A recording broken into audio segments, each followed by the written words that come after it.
Sun Risers Hyderabad వరుసగా 4వ match ఓడిపోయారు ఈ సీజన్ ఆఫ్ ఐపీఎల్లో. దీని నుంచి ఎలా బయటపడాలి? ఎందుకు అంటే అల్ట్రా అగ్రెసివ్ బ్యాటింగ్ అప్రోచ్ చేయకపోయినా కూడా ఓడిపోయారు తక్కువ రన్ స్కోర్ చేసి. అబ్ క్యా కరే? దీని గురించి కాస్త మాట్లాడుకోవాలి. జీటీ డామినేట్ చేశారు. They crushed Sunrisers Hyderabad, effortless గా గెలిచారు. దాని గురించి మాట్లాడుకోవాలి. అలాగే చెప్పు కౌశిక్లో ఒక ఇంట్రెస్టింగ్ క్వశ్చన్ ఉంది. దాంతో పాటు of course MI versus RCB, that's next game. దాని ప్రివ్యూ గురించి మాట్లాడుకుంటూ Jasprit Bumrah makes a comeback, దాని ఇంపాక్ట్ ఎలా ఉండొచ్చు, ఎవరికి ఈ మ్యాచ్ ఎక్కువ ఫేవరబుల్ గా ఉంది, let's talk about all of that. ఇంకెందుకు ఆలస్యం, let's get started.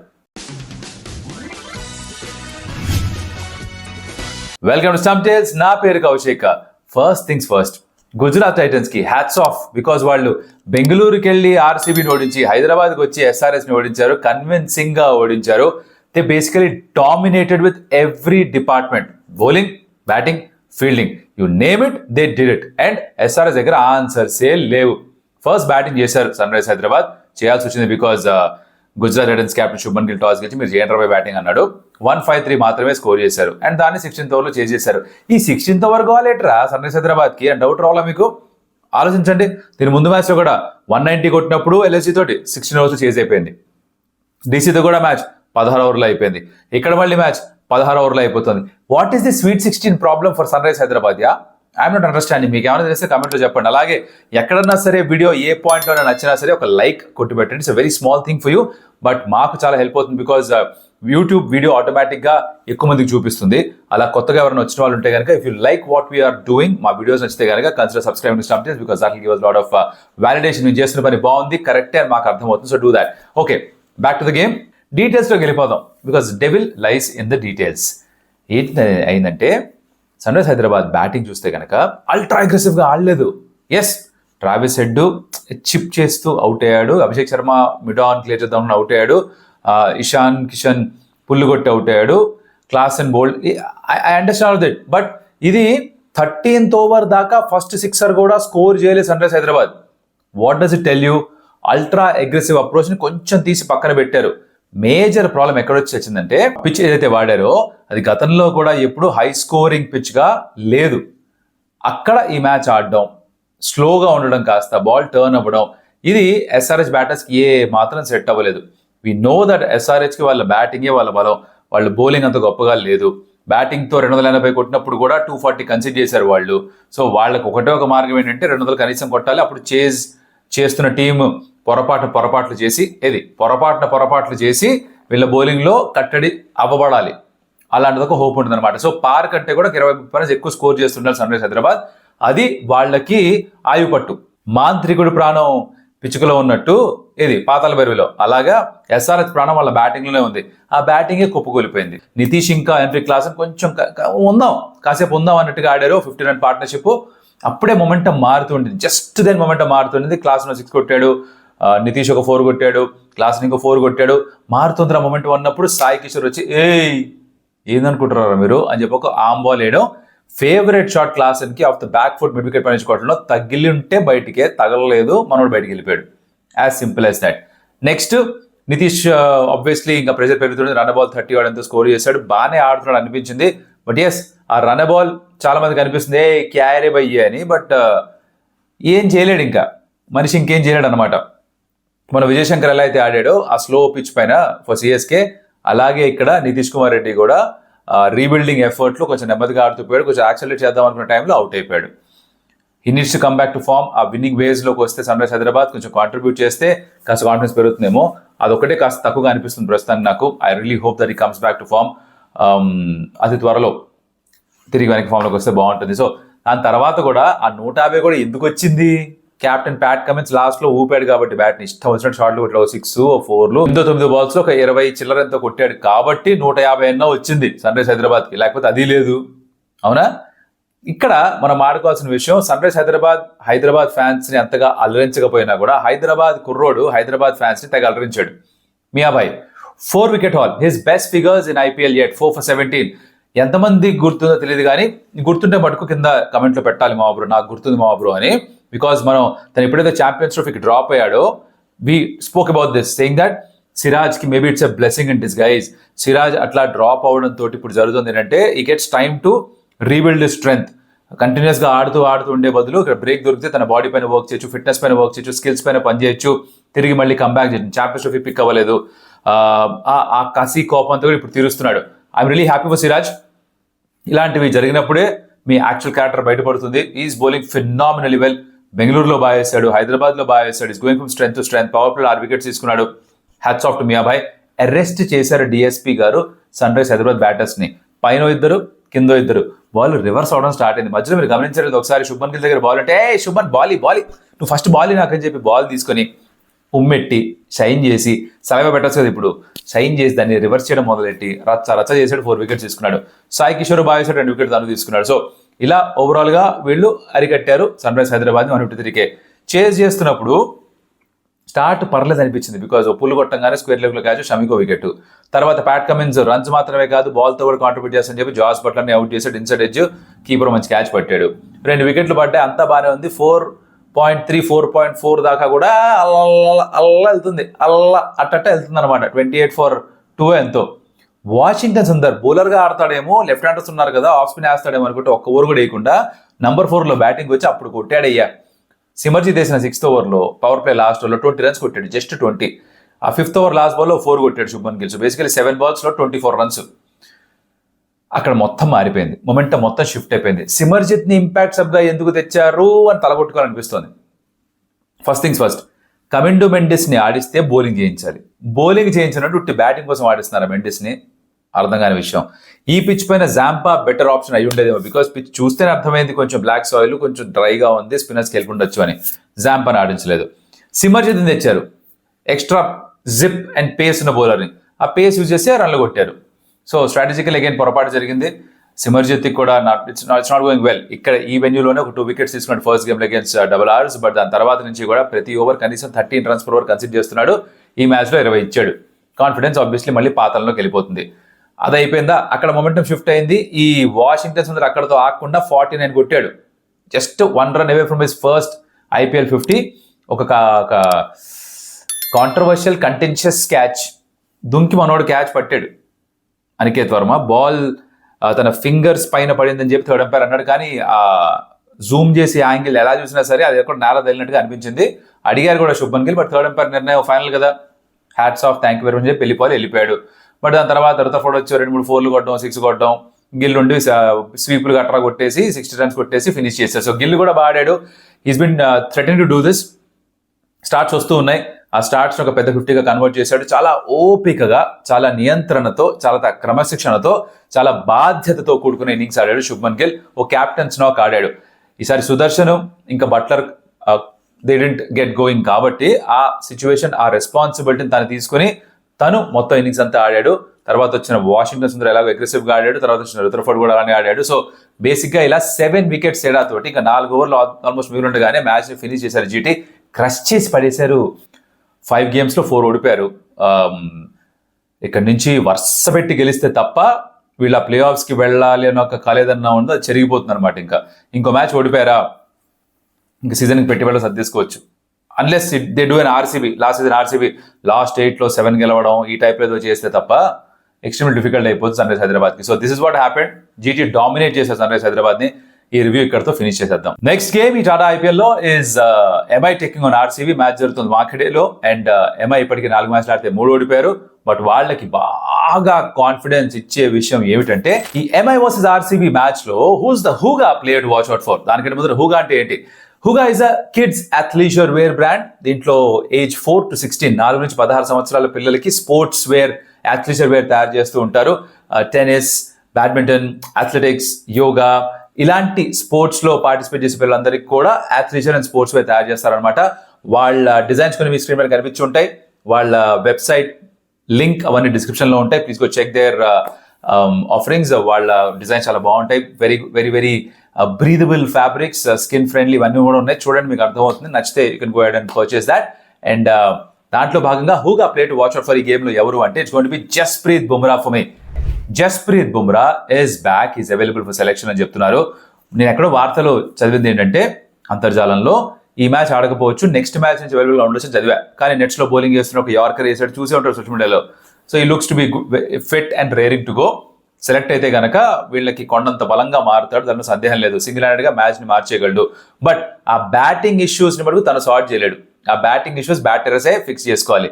Rohit Sharma కూడా ఫిట్ ఉంటే వెనక్కి వచ్చేస్తాడు. అంటే దాని అర్థం ఏంటంటే అశ్వని కుమార్ తను బయటికి వెళ్ళాలి. రాజ్ బాబా ఏమీ చేయలేదు, బ్యాటింగ్ చేయలేదు, బౌలింగ్ చేయలేదు మొన్న మ్యాచ్ లో, తను బయటికి వెళ్ళాల్సి వస్తుంది. రోహిత్ శర్మ ఏంటి అసలు అది గత 23 innings లో 16 సార్లు ఏమో పవర్ ప్లేలో అవుట్ అయ్యట. తనకంటే ఇంకా కొంచెం తక్కువ యావరేజ్ వృద్ధిమాన్ సాహాకే ఉంది. సెకండ్ లీస్ట్ యావరేజ్ తనకి for an opener, which tells you he's in a problem, he's in a rut as for as IPL is concerned. 4 సీజన్లో మాత్రమే 400+ runs కొట్టాడు. అది కొట్టొచ్చినట్టుగా అనిపిస్తోంది. He needs to 5 innings to score runs. ఇంత ముందర captain గా ఉన్నప్పుడు బహుశా అది కలిసిపోయేది. క్యాప్టెన్సీ చేస్తున్నాడు, చిన్న చిన్న కాంట్రిబ్యూషన్స్ ఉన్నాయి. బట్ ఇప్పుడు ప్యూర్ బ్యాటర్గా ఆడుతున్నప్పుడు కాంట్రిబ్యూషన్ పెద్దగా లేకపోతే మొన్న గాయం కారణంగా రెస్ట్ ఇవ్వాల్సి వచ్చింది. తర్వాత ఇప్పుడు ఫామ్ కారణంగా డ్రాప్ చేయాల్సి వస్తుందేమో. అది రోహిత్ శర్మకి జరగడం చూడడం కొంచెం కష్టంగా ఉంటుంది. So he needs to fire, hopefully that happens for MI. Pitch విషయానికి వస్తారా, వాంఖడేలో మొన్నటి వరకు ముంబైలో ఉన్నాను, భయంకరమైన ఎండ, మధ్యాహ్నం పూట తాట తీసేస్తుంది. అది 32-33 degrees ఉన్నా కూడా it feels like 39-40 degrees. Wankhede closed stadium, గాలి చాలా తక్కువ వస్తుంది, ఉడుకు మధ్యలో. ఉడికి ఎలా అంటే ఒక ఓవెన్ లో పెట్టేసినట్టు ఫీలింగ్ వస్తుంది అనమాట. దాంట్లో మ్యాచ్ ఆడాలి. సాయంత్రం మ్యాచ్ అయినా కూడా మధ్యాహ్నం నుంచి ఉన్న ఉడుకు సాయంత్రం టెంపరేచర్ పడిన తర్వాత, బాగా సాగర్ తీరానే కాబట్టి ఆ టెంపరేచర్ డ్రాప్ అయితే డ్యూ వచ్చే ఛాన్సులు ఉంటాయి. Which is lot of people like to chase here. Defend చేసుకోవడం కష్టం అంటారు ఈ వాంఖడే స్టేడియంలో. So toss could be a crucial factor. Pitch usually కాస్త పేసు బౌన్స్ ఉంటుంది. లాస్ట్ టైం ఇక్కడ MI ఆడినప్పుడు KKRని 116కి ప్యాక్ చేసి వాళ్ళు మ్యాచ్ గెలిచి ఫస్ట్ పాయింట్ సంపాదించారు. అదే మళ్ళీ రిపీట్ చేయాలనుకుంటారు కుదిరితే. అంత తక్కువ క్వాలిటీ చేస్తారో తెలియదు కానీ they would like to do the same thing against RCB. అంత తక్కువ తినారా? అబ్బే, 2 ఆకులు ఎక్కువే తిన్నారు. వాళ్ళు ఫామ్ లో ఉన్న టీం. ఇంట్లో అగేన్స్ GT ఓడిపోయినా కూడా 2 మ్యాచ్లు బయట గెలిచారు వీళ్ళు. పైగా దాంట్లో ఒకటి చెపాక్కి వెళ్ళి 16-17 సంవత్సరాల తర్వాత వాళ్ళు చెన్నైని ఓడించారు. ఇక్కడ కూడా 2015లో అప్పుడు ఎప్పుడో గెలిచారంట వాంఖడేలో. వాళ్ళు అప్పుడు ఎప్పుడో మళ్ళీ అక్కడ చేసింది ఇక్కడ చేయొచ్చుగా మనకు థాట్ ప్రాసెస్ ఉంటుంది. వాళ్ళు ఎటువంటి మార్పులు చేసుకోరు అనుకుంటా. Only thing I think I can imagine is సుయాష్ని ఆడించాలా లేదా అని ఆలోచిస్తారు, స్వప్నిల్ ఆడించాలి లేదా ఆలోచిస్తారు, లేదా రసిక్ని కంటిన్యూ చేయాలని చూసుకుంటారు. సో అది మాత్రమే వాళ్ళకు డెసిషన్. బట్ అదర్వైజ్ మిగతా అంతే యాజ్ ఇట్ ఈస్ సార్టెడ్. ఇక్కడ ఒక ఇంట్రెస్టింగ్ క్వశ్చన్, అదే మన చెప్పు కౌశిక్లో సోము అడుగుతున్నారు. ఫస్ట్ ఆ క్వశ్చన్ చూడండి.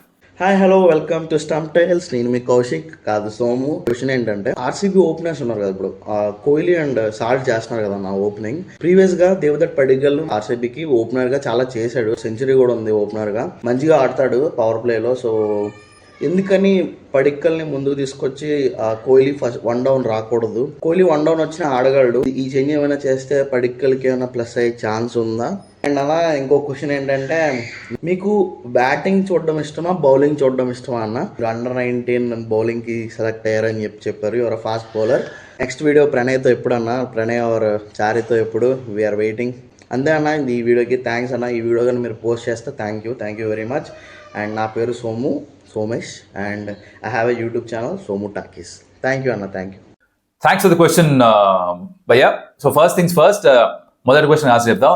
ఈ దేవదత్ పడిక్కల్ నంబర్ 3లో ఆడడం, ఐ థింక్ తనకు ఆ రోల్ ఇచ్చారు, అక్కడే ఆడాలి. ఇప్పుడు విరాట్ కోహ్లీ ఎందుకు ఓపెన్ చేయాలంటే, సాధారణంగా వాడే ఫిలాసఫీ ఏంటంటే, ఈ వైట్ బాల్ ఫార్మాట్ లో మీ బెస్ట్ బ్యాటర్స్ ఎవరైతే ఉన్నారో వాళ్ళకి maximum number of balls face చేసి ఒక అవకాశం క్రియేట్ చేయాలి అంటారు. నా విరాట్ కోహ్లీకి యాజ్ అన్ ఓపెనరే మంచి రికార్డ్స్ ఉన్నాయి. IPL లో కూడా నంబర్ 3లో ఆడగలడు, కాదని కాదు, కానీ ఓపెనర్ గా ఉన్న records are next level. And తనకి ఎన్ని ఓవర్స్ ఇస్తే అంత మంచిది. దేవదత్ పడిక్కల్కి ఒక సెపరేట్ రోలే ఇచ్చారు. యాంటీ ఫ్లాట్ చెప్పాట, నువ్వు రావడం, ఫస్ట్ బాల్ నుంచి కొట్టడం నీ పనిదే, నిన్ను బ్యాక్ చేస్తావు, నీకు 10 games ఇస్తావు, నువ్వు ఆడు అని ఒక కాన్ఫిడెన్స్ ఇచ్చారంట. అది తను అలానే ఆడుతున్నాడు. ఇక్కడ దేవదత్ పడిక్కల్కి బెనిఫిట్ అవుతుంది కదా అని చెప్పి తనని ఓపెన్ చేయించి విరాట్ కోహ్లీ నంబర్ 3 పంపిస్తే అది యాక్చువల్లీ మొదటికే మోసం అవ్వచ్చు. This is something good that's going for RCB, salt and Virat Kohli opening. So అది కంటిన్యూ చేయాలని నా personal opinion. I understand what you're saying, but నా పర్సనల్ ఒపీనియన్ అయితే ఇదే కంటిన్యూ అయితే బాగుంటుంది. మిగతా క్వశ్చన్లు అంటారా, నాకు బ్యాటింగ్ ఇష్టమా బౌలింగ్ ఇష్టమా అంటే, నాకు బేసికల్ 2 ఇష్టమే. నేను ఆడినప్పుడు, అప్పుడెప్పుడో గతంలో ఎప్పుడో ఆడినప్పుడు, Under-19 ఆడినప్పుడు ఫాస్ట్ బౌలర్గా ఆడాను హైదరాబాద్కి. But I like batting and bowling both. చూస్తున్నప్పుడు నాకు బ్యాట్కి బాల్కి మధ్యన మంచి కాంటెస్ట్ ఇష్టం. That is what I like. తర్వాత క్వశ్చన్ ఏదైతే అడిగావో, మన ప్రణయ్ తోటి కానీ సారీతో కానీ ఎప్పుడు నెక్స్ట్ వీడియోస్ చేస్తామంటే ప్లాన్ చేస్తాం. ఇప్పుడు నాకు కొంచెం బ్రేక్ వచ్చింది. ఈ వారం రోజులు నేను కామెంటరీ చేయను. I have rest. సో నేను అది ఆ టైంని యూజ్ చేసుకుంటాను. ఇక్కడ ఏదో ఒకటి మనం లైవ్ లేదు క్యాబ్ మనం చేద్దాం. ప్రణయ్ భయ్య వర్కౌట్ చేద్దాం, మనం ఏదో ఒకటి చేద్దాం, మనం డెఫినెట్గా చేయాలి. అదనమాట సంగతి. చెప్పు కౌశిక్ సెగ్మెంట్ అయితే అయిపోయింది. ఇలానే మీరు కూడా మీ క్వశ్చన్స్ పంపిద్దాం అనుకుంటే కనుక ఒక వీడియో ఫార్మాట్లో క్వశ్చన్ రికార్డ్ చేసి పంపించండి. kaushikNCofficial@gmail.com ఆ ఈమెయిల్ ఐడి స్క్రీన్ పైన ఉంటుంది. అలాగే మా యూట్యూబ్ ఛానల్ డిస్క్రిప్షన్లో ఉంటుంది. అలాగే ఇన్స్టాగ్రామ్ ప్రొఫైల్లో కూడా ఉంటుంది ఆ email ID. You can send it there and మీ క్వశ్చన్స్ నేను తీసుకుంటాను షోలో. This is going very well. Thank you so much for the questions, really appreciated. ఇక్కడ కీ బ్యాటిల్స్ ఏంటంటే ఒకవేళ బుమ్రా ఆడితే obviously it be Bumrah versus Virat Kohli. ఇది మనకి ఎప్పుడు దొరకదుగా, వీళ్ళు కలిసి ఆడతారు కదా ఇండియాకి. ఎదురెదురుగా వీళ్ళని చూడడం చాలా తక్కువ సందర్భాల్లో జరుగుతుంది కాబట్టి ఇది నాకు చాలా ఇష్టమైన ఒక బ్యాటిల్. ఇది best of the best Virat Kohli, best of the best Jasprit Bumrah. ఢీ కొంటే ఎలా ఉంటుంది? An unstoppable force meets an immovable object. Explosion. That's what I expect. ఇది కనుక జరిగితే. So that's something I'm looking forward to. Power ప్లేలో రోహిత్ శర్మ రన్స్ ఏమన్నా స్కోర్ చేస్తాడా? నమన్ ధీర్ని ఎక్కడ ఆడిస్తారు? ఇప్పుడు రోహిత్ శర్మ వెనక్కి రావడంతో జరుగుతుంది ఏంటంటే Will Jacks will move to number 3. అంటే సూర్య ఆర్ తిలక్ 4 and 5, నమన్ ధీర్ 6కి వెళ్ళిపోతాడు. మొన్న నమన్ ధీర్ నంబర్ 3లో ఆడినప్పుడు చాలా బాగా ఆడాడు. 20 odd balls to 40 odd runs ఏదో స్కోర్ చేశాడు కదా. సో బట్ ఇప్పుడు రోహిత్ శర్మ వస్తే బ్యాటింగ్ ఆర్డర్ మొత్తం మారిపోతుంది, తప్పదు, అది చేసి తీరాల్సిందే. దీంట్లో ఇంకొక కాంట్రవర్షియల్ టాపిక్ నడిచింది ఏంటంటే మన తిలక్ వర్మని రిటైర్డ్ అవుట్ చేయడం. దీని గురించి నేను రియాక్ట్ అవ్వలేదు, అప్పుడు డీటెయిల్గా మాట్లాడుకోవాలనుకున్నాను. అది ఏంటంటే తను రిటైర్డ్ అవుట్ చేశారు, సరే వాళ్ళ ఇష్టం, వాళ్ళు ఏమైనా చేసుకోవచ్చు, వాళ్ళ టీము. బట్ తను రీప్లేస్ చేసే బ్యాటరు తనకంటే బెటర్ బ్యాటర్ అయి ఉండాలి, ఆర్ తనకంటే పెద్ద హిటర్ అయి ఉండాలి. వచ్చింది శాంట్నర్, అంత పెద్ద హిటర్ కాదు, 6లు కొట్టగలడు, బట్ తిలక్ కంటే పెద్ద బ్యాటర్ అయితే కాదు. వచ్చి ఒకటే బాల్ ఫేస్ చేశాడు, సింగిల్ రిఫ్యూజ్ చేశాడు హార్దిక్ పాండ్యా. ఇదేం లాజిక్ రా భయ్, అర్థం కాలే. నువ్వు దింపిందే ఇంకో బ్యాటర్ని 2-3 పెద్ద హిట్స్ కొడతాడేమో అని, తనకి స్ట్రైక్ ఇవ్వకపోతే తిలక్ వర్మ ఉంటే సరిపోయేది కదా. స్ట్రైక్ ఎలాగో ఇవ్వకూడదు, నువ్వు సింగిల్ తీసుకోవట్లేదు కదా ఎట్లాగో. అండ్ అదే హార్దిక్ పాండ్యా జీటీతో ఆడుతున్నప్పుడు స్ట్రగుల్ అయ్యాడు. తను డాట్ బాల్ ఆడితే సూర్యకుమార్ యాదవ్ షాట్ కొట్టే ప్రయత్నం అవుట్ అయ్యాడు. ఇప్పుడు హార్దిక్ పాండ్యాని కూడా రిటైర్డ్ అవుట్ చేస్తారా ఫ్యూచర్లో ఇలాంటి సిచ్యువేషన్ వస్తే? చేస్తే అప్పుడు ఒప్పుకుంటా, ఎంఐ థాట్ ప్రాసెస్ బాగుంది, వాళ్ళు సిచ్యువేషన్ తగ్గట్టుగా ఆడుతున్నారని.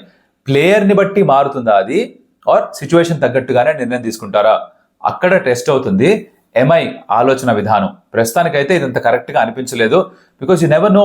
ఒకప్పుడు రాహుల్ తెవాటియా కూడా ఇలానే స్ట్రగుల్ అవుతూ సడన్గా లాస్ట్ ఓవర్లో షెల్డన్ కాటన్ 4 6లు కొట్టడం, హీరోగా మారిపోవడం గుర్తుండే ఉంటుంది మీకు.